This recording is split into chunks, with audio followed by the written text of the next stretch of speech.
a fruit company orchestrating a government coup. That sounds like something straight out of a movie, right? A wild political thriller.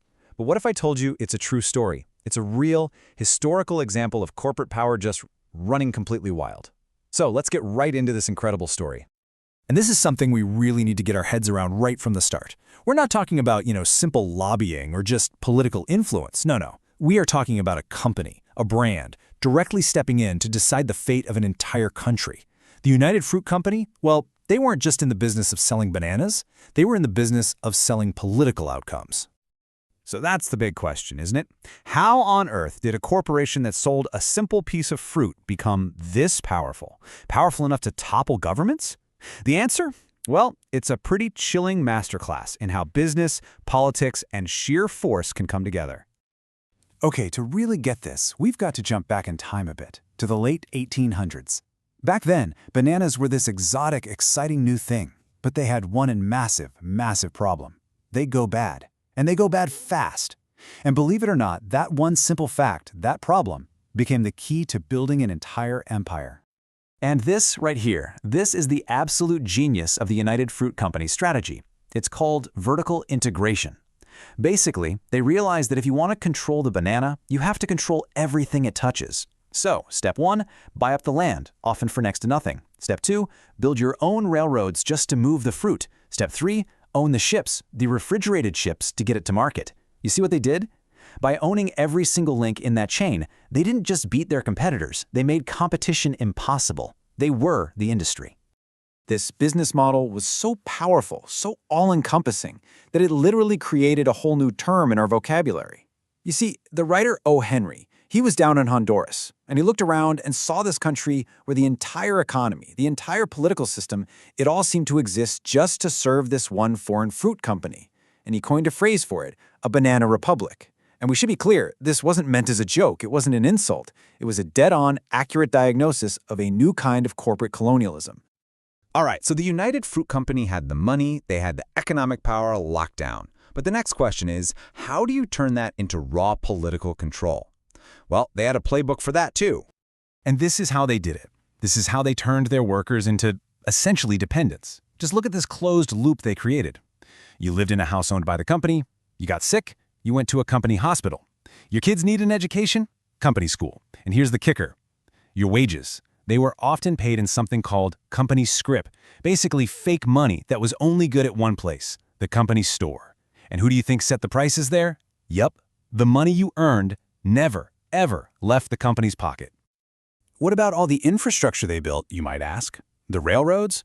Well, they served one purpose and one purpose only. These tracks didn't connect cities to help the country grow. They didn't build a national transportation network for the people. Nope. They ran from the banana plantations straight to the company-owned ports. They were nothing more than private conveyor belts designed to move profit out of the country. But this was their real masterstroke. This was the move that made them untouchable. The United Fruit Company figured out how to wrap their corporate interests in the American flag. Think about it. A labor union wants better pay? Oh, that's not a labor dispute, that's a communist risk. The local government wants to raise taxes on their massive profits? Well, that's a hostile act against America. And God forbid anyone talk about land reform? Well, that's a direct threat to American property. See the formula? They turn protecting their profits into a patriotic duty. And this whole playbook, it all came to a head in one place, at one time. We're talking about Guatemala, 1954. This is the flashpoint. This is where all the pieces we've been talking about, the land, the politics, the propaganda, it all collided with truly explosive results. So here's what happened. A man named Jacobo Arbenz gets democratically elected in 1951. He ran on a promise to tackle the country's huge inequality problem, and his main target? The enormous amount of land that the United Fruit Company owned but wasn't even using. So he proposes a law, Decree 900, that would let the government buy back this unused land and give it to peasant farmers. For Guatemala, it was reform. For United Fruit, this was a declaration of war. And this next part, honestly, it's so absurd it's almost funny. Arbenz's government offered to buy the land from United Fruit, and the price they offered, the exact value the company itself had declared on its tax forms, something like $3 an acre. But suddenly, this same land that UFCO had been claiming was basically worthless to avoid paying taxes was now priceless. The hypocrisy is just staggering. And that, right there, was the trigger for everything that came next. So you might be wondering, how did a fruit company get the US government to listen so intently? Well, it helps when you have friends in very, very high places. This is a classic example of that revolving door we talk about. The Secretary of State at the time, John Foster Dulles. His old law firm represented United Fruit, and his brother, Allen Dulles, he was just the director of the CIA and also happened to sit on United Fruit's board of directors. I mean, come on. With connections like that, when the company screamed communism in Guatemala, Washington didn't just hear it, they amplified. So the CIA launches this thing called Operation PBSuccess. And you have to understand, this wasn't a real military invasion. It was a masterpiece of psychological warfare. They got together a tiny force, maybe a few hundred guys, but the real weapon was a propaganda radio station.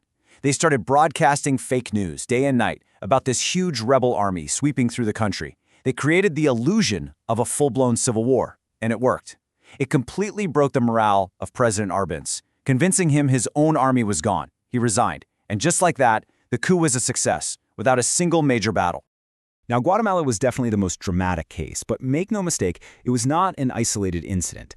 All across Central America, the United Fruit Company had earned itself a nickname, El Pulpo, the octopus, and it was a perfect name because its tentacles were wrapped around every part of life in these countries, the economy, the politics, everything.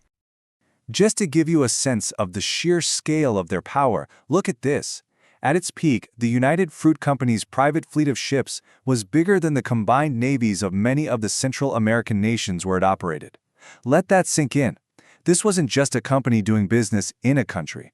For all intents and purposes, it was a parallel state, often with more power and more resources than the actual government. And we can't ever forget the human cost of all this.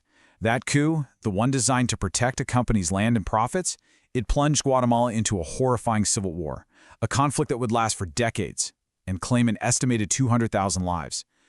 This wasn't just a line item on a balance sheet. It was a decision that tore a nation apart. So, okay, this all happened back in the 1950s. Why are we talking about it now? Why does it still matter?